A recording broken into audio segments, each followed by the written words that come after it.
Hello. Today I'll be reading 3 Days of Happiness by Miyaki Sugaru, Chapter 4. Let's check the answer. From here, my idiocy only accelerated. I told Miyagi, I'm going out to a place to call. I'll be right back, and left the apartment. I was going outside because I didn't want her listening to my conversation, but no surprise, Miyagi followed me right outside.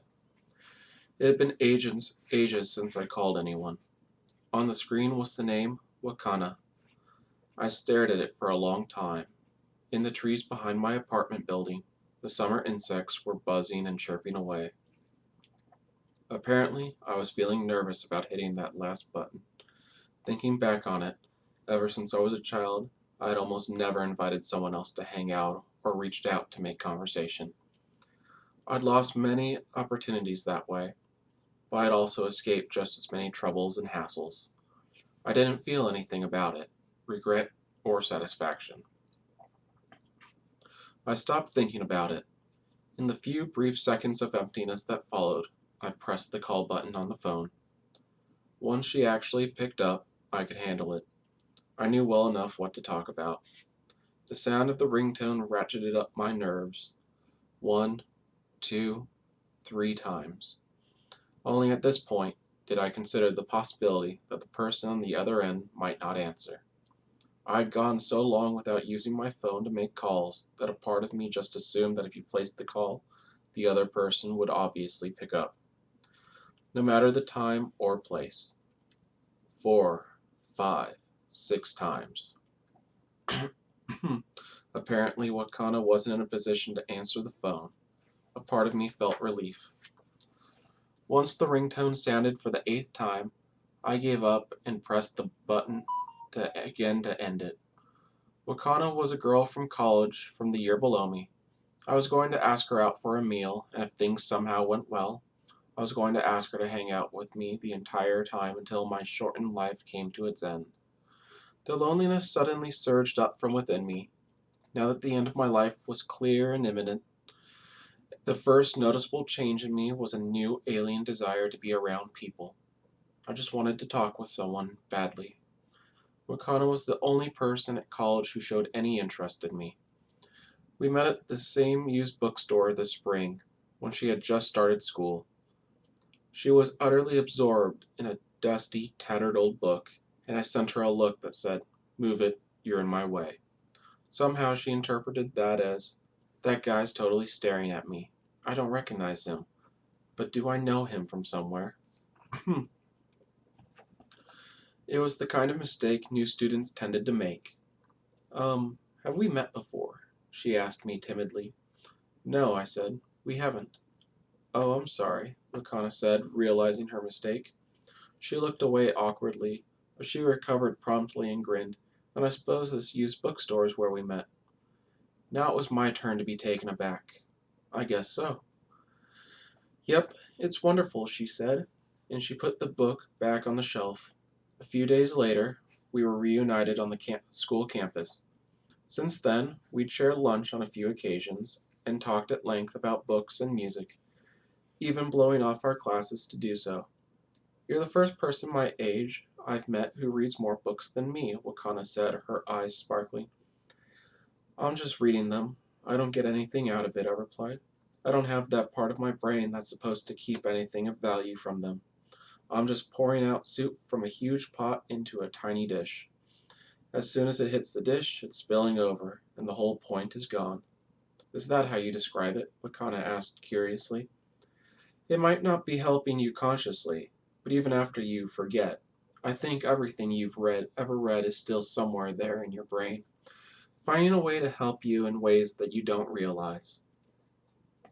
That might be true in some cases, but for me, speaking only from personal experience, spending all of your time reading as a young person is unhealthy. Reading is for people with nothing else to do. "You don't have anything to do, Kuzunoki?" "Not really. Not aside from my job," I replied. She gave me a very broad smile, jabbed me on the shoulder, and said, "Then I'll give you something else. Then she grabbed my cell phone and entered her own email address and number into my contacts list. If I had known that Jimeno had already gotten pregnant, married, had her child, and divorced, and had completely forgotten all about me, I might have actually made a move with Wakana. But in the spring, I was still preserving my promise with Jimeno and was determined to be a leftover at my 20th birthday. So I never reached out to Wakana, and if she called or texted me, I always let the conversation die within a few messages or minutes. I didn't want to get her hopes up. Essentially, I always had the worst timing imaginable. I didn't feel like leaving a message.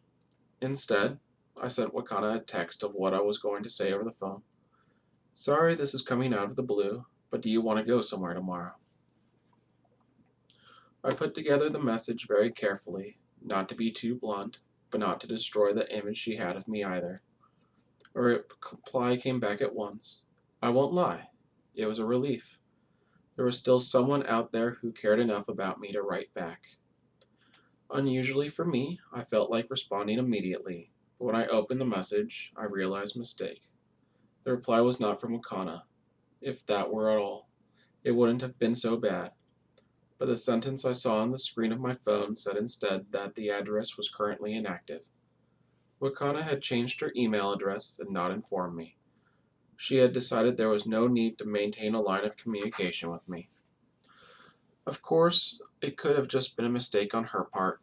It was possible she would reply very soon with an update about where I could reach her, but I was already fairly certain my time had passed. From the way I stared emptily at the screen, Miyagi sensed what had happened to me. She approached me and peered over my arm at the screen. Let's check the answer, she said. The girl you just tried to call was your final hope. Wakana was the last person who might have loved you. If you had given her a second thought in the spring when she hit on you, I think you would have been lovers in a close relationship now. The value of your life probably wouldn't have fallen so far, but you were too late. Wakana doesn't care about you anymore. In fact, she resents you now for not returning her affection, and she wishes she could show you the boyfriend she currently has. Miyagi spoke so distantly and dispassionately that it was as if I wasn't even there. There will never be another person who tries to love you from this point on. When you only see other people as tools to ease your own loneliness, they often pick up on that. I could hear bright, cheerful voices from the apartment next door.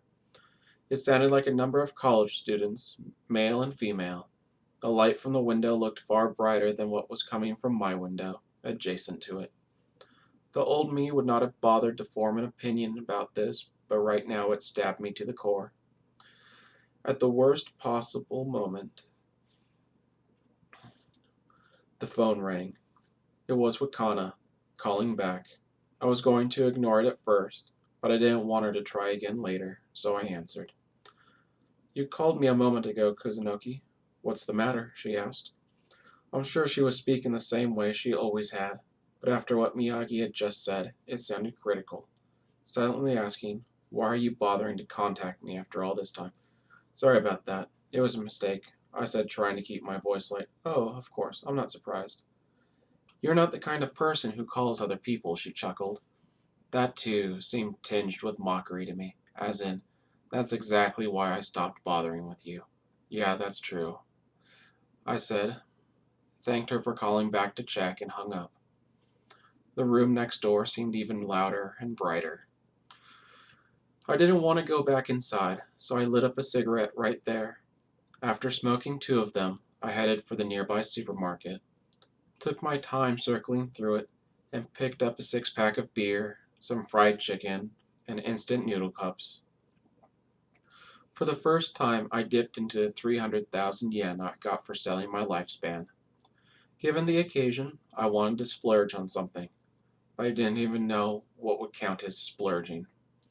Miyagi carried a basket of her own and inserted a large number of very bland items like nutrition bars and mineral water. I didn't find it strange at all that she would buy such things, but try as I might, I was unable to summon a mental image of her actually consuming them.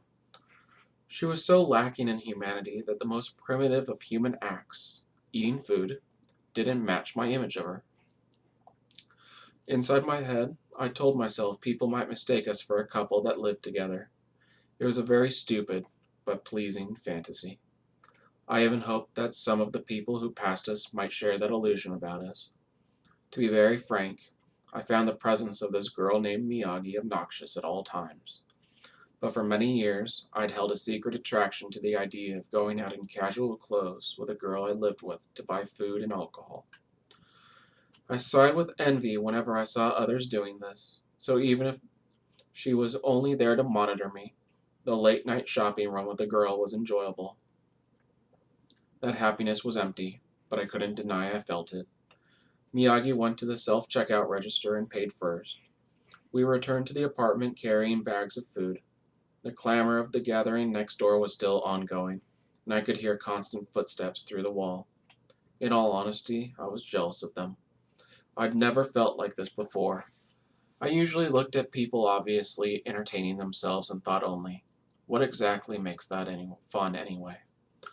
But now that I was conscious of death, all the values I had twisted and perverted in my own way were straightening out, returning to their proper nature.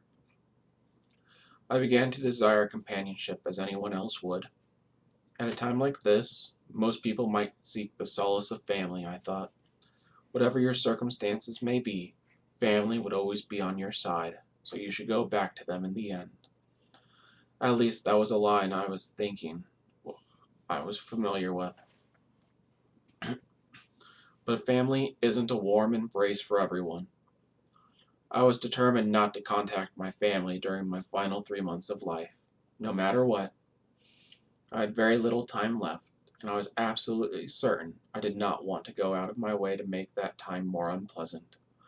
Ever since my childhood, my younger brother had stolen my parents' affection from me. He was better at everything, for one thing. He was honest and upfront, and he was tall and handsome. From age 12 to his current age of 19, he had never been without a girlfriend when he wanted one, and his college was better than mine. He was athletic, and he even pitched in the national tournament for high school baseball. There wasn't a single area where I had the upper hand. When I stopped improving and actually regressed, it only cast my younger brother, who was growing greater by the year, in sharper relief. It was only natural that their love favored him over me. Even though they treated me like a failure, I didn't think it was unfair.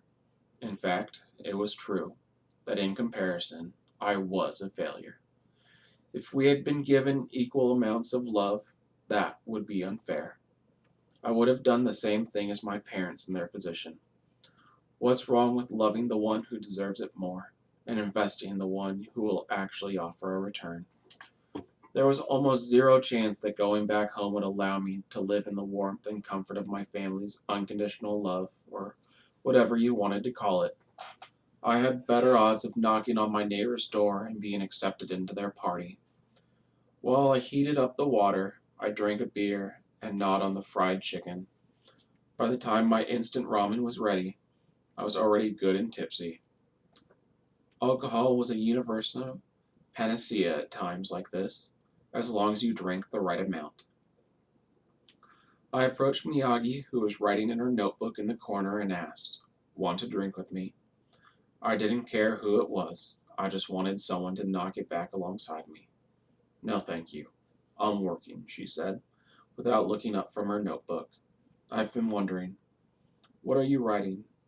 "My observation record of your actions." "Oh, okay. Then let me help you. I'm drunk right now." "I suppose you are. You certainly look drunk," Miyagi agreed. "And not only that, I want to drink with you." "I know that. You just said so," Miyagi grumbled, looking annoyed. Alright, that's chapter 4. Thank you for joining me.